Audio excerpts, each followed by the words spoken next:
Coucou tout le monde, c'est Julie de Superbiz. Alors on se retrouve aujourd'hui pour un tuto carte pour hommes qui s'adresse autant aux habitués qu'aux débutants avec peu de matériel parfois, et pour cela je vais vous donner plein d'astuces pendant la vidéo pour faire avec ce que vous avez. Alors je voulais vous montrer qu'on peut faire des cartes masculines avec du papier ordinaire, enfin classique, tout ce qu'on trouve facilement, parce que ça peut être la difficulté pour faire une carte pour homme.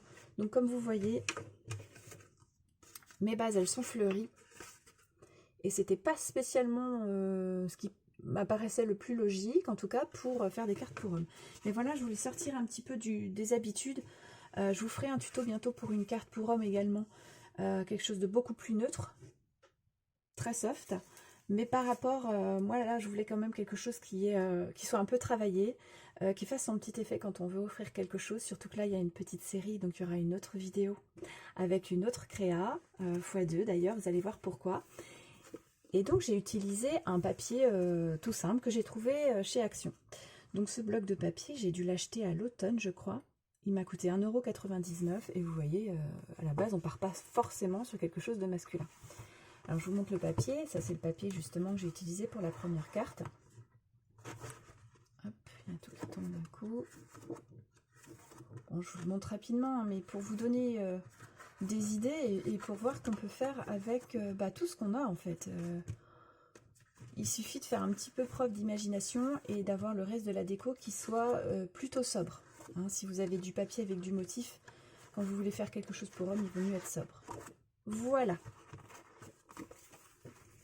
Donc, je vous ai donné les dimensions de la base de la carte et de la surcarte. On va continuer avec l'effet ruban. Alors, pour cette carte-ci, moi, je me suis lancée à faire du gaufrage. Je trouvais que pour le côté masculin, on accentuait un petit peu cet effet masculin, justement, avec la géométrie du relief que j'ai apporté à ce ruban. Du fait que ce soit en relief, j'ai préféré prendre une bande un petit peu plus longue et faire un débord que j'ai collé sous ma surcarte, de manière à ce qu'on ne voit pas ce papier-là, en fait, sous mon ruban, si je l'avais découpé au ras. Voilà, donc libre à vous de voir pour la longueur de votre bande. Si vous souhaitez la découper à ras de la surcarte, il faut que votre bande fasse 10 cm de large. Si vous voulez qu'il y ait un petit débord que vous allez coller en dessous, vous pouvez rajouter 2,5 de chaque côté, donc faire 15 cm de large, et toujours pour une bande de 3 cm. Voilà, donc moi je l'ai fait. Alors faites ce que je dis, pas ce que je fais. Pour moi il y a un tout petit débord. À la base en fait je pensais ne pas lui donner de relief et le laisser simple. Et puis en fait bon, j'avais très envie, voilà, d'utiliser un autre de mes classeurs à relief, comme ceci, et j'aime beaucoup. Alors ce n'est pas le même motif que celui-là, là on a une sorte de T, je ne sais pas trop décrire, et sur celle-ci ce sont des triangles. Voilà, alors ça va donner comme ça, hop, voyez, vous allez pouvoir faire un marquage derrière pour à peu près centrer votre bande et la coller. Alors je vous montre avant ça mes classeurs de gaufrage. J'en ai que quelques-uns, j'en ai beaucoup, mais je les utilise pas très souvent. C'est aussi pour ça que je voulais les sortir. Ces classeurs de gaufrage là, ils viennent de chez Action. Je suis incapable de vous dire le prix. Ça doit faire 2 ans que je les ai achetés. Donc on glisse sa feuille, donc là en l'occurrence la bande, on glisse la feuille exactement là où on veut enfin précisément sur le motif qui nous correspond. Et on le ferme bien, on clip. Et en fait le papier ne va pas se déplacer. Pour moi qui est la Big Shot, pardon, je garde uniquement la grosse plaque du dessous. Je pose mon classeur de gaufrage, éventuellement une petite cartonnette en dessous si vous voyez que ça manque un peu. Et par-dessus, je mets juste ma petite plaque transparente qui est celle du dessus, quand j'utilise mes dies. Voilà, et ça marche parfaitement. C'est en général 2 passages suffisent pour avoir un très beau résultat. Ça, c'est pour les classeurs de gaufrage. Voilà. Donc on va faire le collage, hop, de la petite bande, ça a sauté. Alors moi j'utilise la Tacky Glue d'Action, je ne sais plus le prix, ça doit être 2-3 €, c'est vraiment pas grand chose. J'ai vu qu'aussi beaucoup utilisaient la All Purpose Glue. Je suis moins à l'aise avec celle-ci, elle est un peu plus élastique, un peu plus gomme en fait, donc elle est pas mal parce qu'elle ne laisse pas de traces, il vous suffit de frotter. mais comme elle est plus épaisse, je suis moins à l'aise. Bon, voilà, chacun ses préférences. Donc on va faire la petite colle. Pour ma part, comme c'est du relief, je ne colle que les petits côtés qui sont derrière. Si ça avait été plat, j'aurais pu coller à l'avant. Hop.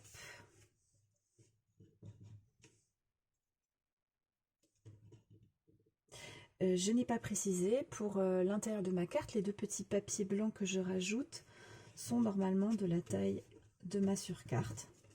C'est-à-dire que j'ai enlevé 0,5 cm par rapport aux mesures de chaque face de ma carte. Hein. Voilà. Donc pour ma part, elles sont un petit peu plus petites parce que j'ai utilisé une chute de papier. Je me suis dit que ce ne serait pas bien grave. Voilà, donc là on est bien centré. Avant le collage, si vous avez un doute, vérifiez d'avoir bien fait vos plis suffisamment à l'extérieur pour pas avoir un effet de torsion de votre papier. Vous pouvez rajouter un petit millimètre dans vos dimensions à l'intérieur et plier à 10,1 si c'est nécessaire. Voilà. Par-dessus, il va vous falloir une première forme. Alors pour la première forme, soit vous avez des dies et vous avez trouvé votre bonheur. Comme c'est mon cas, soit vous n'avez pas de die, et alors là vous pouvez vous faire plaisir avec votre cutter, vos ciseaux. Il suffit de reprendre, si vous avez par exemple la carte d'une scrap copine, de détourer sur un autre papier la forme de la carte de la copine. Vous pouvez aussi imprimer ce type de forme sur l'ordinateur et vous en servir pour faire votre papier. Vous pouvez encore faire un carré ou un rectangle tout simple et utiliser des matrices bordure si vous en avez. Enfin voilà, libre à vous. Donc pour ma part, j'ai utilisé un die d'ici. Voilà, je ne sais pas s'il vient d'Action ou pas. Peut-être, possible, je ne saurais pas dire. Les dimensions de cette forme-là, c'est 7 cm par 7 cm. Voilà. Et pour vous donner un petit ordre d'idée, j'ai sorti mes matrices bordure. Vous allez voir que j'en ai plein. J'aime beaucoup les bordures. Alors pour quelque chose de masculin, vous avez par exemple ça, voilà. On va éviter les petites fioritures, mais voilà, quelque chose d'un petit peu géométrique, pourquoi pas. Après, si c'est pour une fête, vous avez les petits fagnons, enfin voilà. Là j'ai encore des créneaux. Bon, faites place à l'imagination. D'ailleurs, ce que je n'ai pas précisé aussi, une autre petite astuce que moi j'aimais bien faire avant d'avoir ce qu'il me faut en dies. Vous pouvez très bien, en posant votre papier sur une mousse ou sur un tapis de souris avec une grosse aiguille, faire un petit piquage tout le long de votre feuille ou de votre forme pour avoir un aspect couture. Donc il suffit de tracer un trait très fin au crayon avant pour être droit et puis avoir un joli effet. Vous pouvez aussi le faire au crayon d'ailleurs, enfin tracer votre aspect couture au crayon. Et ça marche bien hein, pour donner du relief. Donc voilà, là on va installer notre deuxième forme.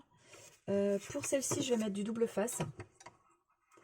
Parce que ma bande elle est en relief, donc on va éviter de l'écraser en collant. Voilà. Donc j'ai un gros rouleau de double face.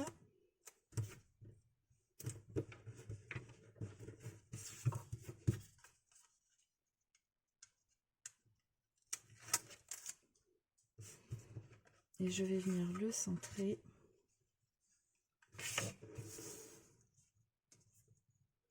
On va essayer d'avoir quelque chose de bien centré. Voilà, c'est toujours ma hantise de mettre de travers. Ça peut vite faire un drôle d'effet. Voilà. Par-dessus, on part sur une deuxième forme. Hop, pardon, je suis un petit peu hors du cadre. Une deuxième forme. Alors, j'ai pris la même que celle-ci. Et donc, vous voyez, comme j'ai fait donc ma base, ma couleur de fond. Après, j'ai ma surcarte. Et par-dessus, j'ai ma première forme qui est blanche. Et donc, pour la deuxième forme, j'ai pris le même motif que ma surcarte. Et bien là, je fais à l'identique.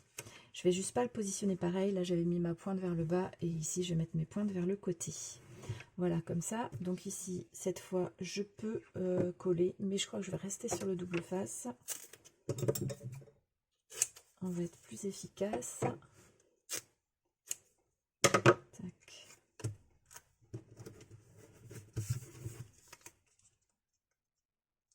Ah.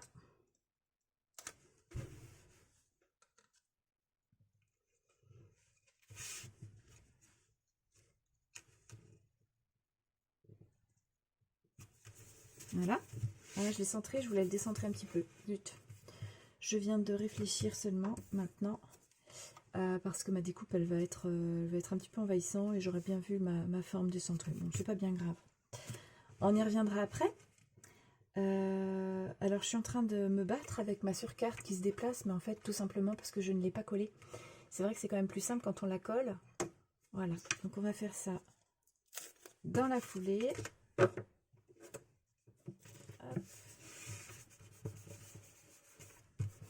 Voilà, donc là on vient de faire le matage. On a maté notre papier avec notre surcarte par-dessus notre base. Vous voyez déjà le résultat? Alors par-dessus, on va avoir besoin, comme je vous l'ai montré tout à l'heure, d'un petit mot, d'un sentiment. Ça peut être un cutting dies que vous avez récupéré. Ça peut tout aussi être, par exemple, un mot que vous avez trouvé dans un magazine. Si vous n'avez pas de ce genre de choses, pour cela, moi je vous conseille de mettre un morceau de gros scotch transparent à l'arrière de votre feuille du magazine, et puis découper votre mot, alors en le détourant comme ceci, si vous avez la chance de rien avoir autour, par exemple. Ça peut être, voilà, ça peut être un petit mot aussi que vous avez écrit à la main sur un joli papier, en prenant votre plus belle écriture et en détourant tout ça. Alors, pour ma part, j'utilise des petits carrés de mousse collants des deux côtés pour donner un petit peu de relief à mon mot. Je l'ai trouvé aussi chez Action. Alors là, je ne saurais pas vous dire le prix. J'ai 3 épaisseurs différentes, 3 feuilles d'épaisseurs différentes pour faire varier donc mon relief. Là, j'ai déjà choisi ce que j'allais utiliser. Par contre, avant de le coller, je vais installer mes formes. Voilà mon motif. Alors pour le motif, moi je vous conseille de garder quelque chose de plutôt neutre, pas très prononcé ou très masculin. Si vous avez, comme je vous disais tout à l'heure, des moustaches, une cravate, un chapeau, que sais-je, quelque chose qui correspond à la personne à qui vous adressez cette carte. Pour ma part, j'avais pas quelque chose de particulier, donc je suis partie sur des formes très neutres que j'adore et qui sont assorties avec celle-ci. Donc pour les couleurs, on a donc la base noire, enfin la base verte, pardon, votre base de carte de la même couleur que votre ruban. Ensuite, vous avez votre surcarte de la même couleur que votre deuxième forme. J'ai fait un des deux motifs de la même couleur que ma base de carte et que mon ruban. Et pour la dernière, pour varier un peu les plaisirs, je trouvais que c'était très assorti. On a un papier effet lin, couleur cuivre. Voilà, je le trouve trop beau. Alors, je vous montre le papier que j'ai utilisé. Il vient aussi d'Action. Hop. Alors, j'ai perdu. La pochette vient de rester. Je vous montre la feuille qui va avec. Voilà, donc c'est du cardstock métallique. On a l'effet lin dans la trame du papier. Alors, je ne sais pas si vous allez bien voir la couleur. On est vraiment sur un effet cuivré, entre le doré et le cuivré. Voilà, par contre, vous voyez bien la texture. On a un rouge ocre. Un vert foncé qui aurait été aussi très joli pour aller avec notre carte la carte qu'on est en train de faire. Un violet, un très beau violet. Un bleu, je sais pas, un bleu vif. Et un bleu marine presque, voilà. Très beau, j'adore. Ça m'a coûté 99 centimes la pochette et franchement je n'ai jamais tout utilisé. 250 grammes le papier, il y a 18 feuilles et c'est du A5. Voilà pour les infos. Alors si j'ai choisi de faire 2 feuilles alors qu'ici j'en ai qu'une, c'est parce que je voulais donner un peu de relief, enfin je voulais faire ressortir en fait celle-ci puisqu'elle elle est brillante. Donc je vais utiliser la feuille foncée pour la faire ressortir. Et je pense que je vais positionner tout ça comme ça. Je vais vérifier en tournant vers moi quand même pour être sûre de mon coup. Voilà, on va faire comme ça. Alors, je me permets de la garder tournée vers moi le temps de coller mes 2 petites feuilles. Alors, ce que je fais également pour toujours travailler dans le relief, c'est vrai que j'aime beaucoup le côté relief et léger du papier, je n'ai appliqué de la colle que sur le bas de ma feuille. Ah, alors est-ce qu'on va arriver à voir la pointe? Ouais. Voyez? Et en fait, comme ça, elle va être légèrement soulevée. Et moi, je vais jouer dessus. Je vais jouer avec. En la soulevant, en travaillant un peu son motif aussi, une fois que ce sera sec. Voilà. Et donc, celle-ci, elle va venir comme ça. Et donc, de même, je ne colle que ma base.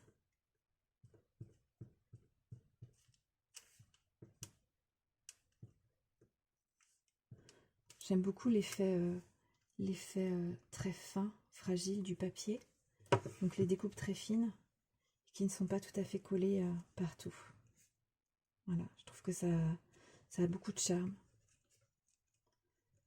Donc voilà, hop, j'ai collé tout ça. Voyez, ma feuille noire, elle fait ressortir donc la feuille dorée. Et puis, bah, je vais décentrer un peu mon Happy Birthday. On va utiliser les mousses pour le relief. Alors, essayez de ne pas les mettre tout à fait au ras, sinon elles vont vraiment se voir. Et lorsque vous appuyez pour bien coller vos mousses, lorsque vous maintenez une petite pression le temps que ça colle, essayez de ne pas appuyer là où il n'y a pas de mousse, sans quoi vous allez plier, en fait, tordre un peu votre papier. Ça va lui donner un petit côté de guingois, un petit côté de travers. Voilà.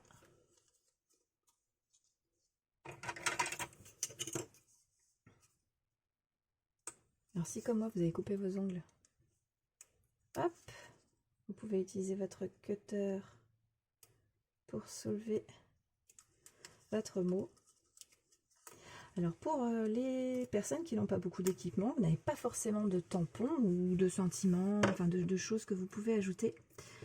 Là encore, c'est comme pour la forme d'ailleurs. Pour les deux, je vous ai donné quelques astuces. N'hésitez pas à découper quelque chose sur une boîte de céréales ou bien alors sur un support qui vous parle, ou bien ajouter un petit objet de principalement papier, hein, pourquoi pas, qui soit anecdotique avec la personne à qui vous adressez la carte. Par exemple, ça peut être un ticket de métro parce que vous avez pris le métro et il y avait eu quelque chose, c'est en rapport avec cette situation, ou bien parce que son surnom c'est que sais-je, enfin voilà, il y a 1000 façons de faire. Et n'oubliez pas que le scrapbooking, c'est déjà la créativité et la liberté de faire à sa façon. Et ce sera toujours une jolie façon parce qu'elle aura été faite avec le cœur. Mais c'est aussi l'art de mettre en scène des souvenirs. Donc les souvenirs, c'est pas que les photos, c'est aussi des petits objets qu'on a gardés, qu'on a conservés. Et voilà, vous avez pu trouver quelque chose qui vous fait penser à la personne et pourquoi pas l'utiliser. Alors voilà, je me retourne pour le positionner au mieux. Hop, je tremble un peu. Voilà. Donc, j'appuie juste là où j'ai mes mousses. Et voilà. Et alors pour celui-ci, vous avez vu, je ne me suis pas craquée, je ne me suis pas mise à coloriser mon tamponnage. Ce que j'ai fait ici, et c'était pas franchement une réussite. En fait, la couleur de mes tampons ne correspondait pas à mon papier de base de carte et c'est pas joli. Voilà. J'ai fait mieux. Restons sobres, ça marche très bien aussi. Voilà, il me reste à coller l'intérieur de mes feuilles. Alors là encore, vous avez plein de possibilités.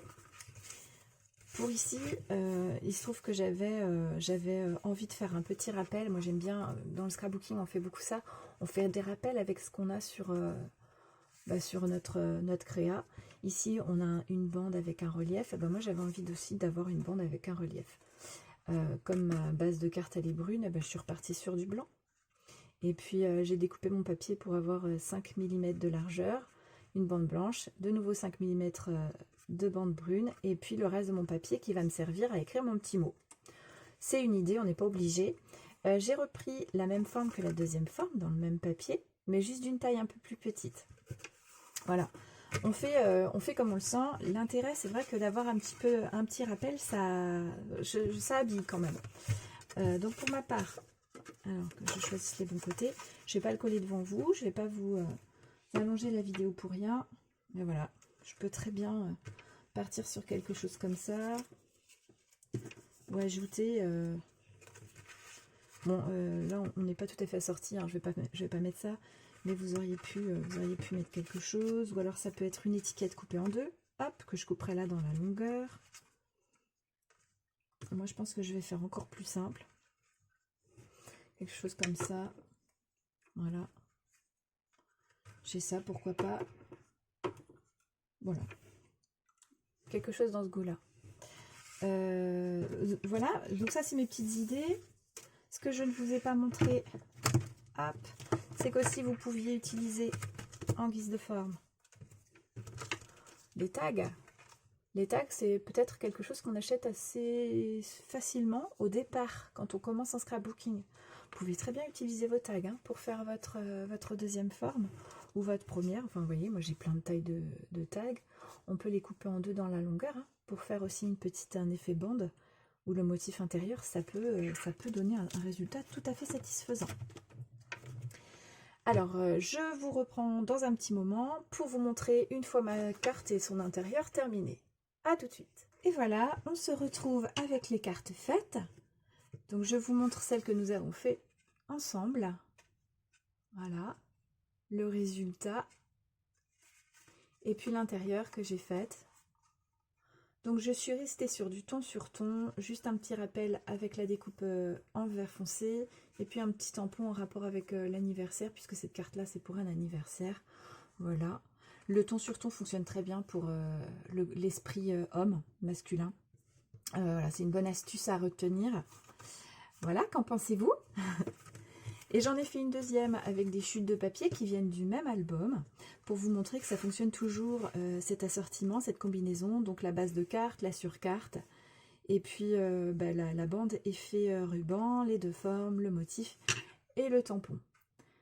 Et donc, comme vous voyez, même avec des motifs, on arrive à faire quelque chose pour homme. Alors, après cette vidéo-là, il va y avoir la suite. Donc, je prépare une deuxième vidéo pour quelque chose qui va être assorti. Sachant que, évidemment, ça, c'est le fait d'utiliser des motifs, ça dépend des goûts. Tout le monde n'est pas forcément attiré par cet effet-là. J'ai préparé une autre carte et je vous ferai une petite vidéo également pour un aspect beaucoup plus sobre avec du papier uni et un effet tout à fait élégant pour homme également. Donc voilà, si ça vous dit, je vais vous préparer une vidéo aussi dans la foulée. Donc à venir, la suite de cette série-là, une carte beaucoup plus sobre, toujours masculin, et puis il y aura aussi une petite vidéo pour un défi auquel je participe. Voilà, je vous dis bye bye. Si vous avez aimé cette vidéo, n'hésitez pas à me laisser un petit pouce en l'air pour m'encourager. Et puis je vous dis à très bientôt, portez-vous bien.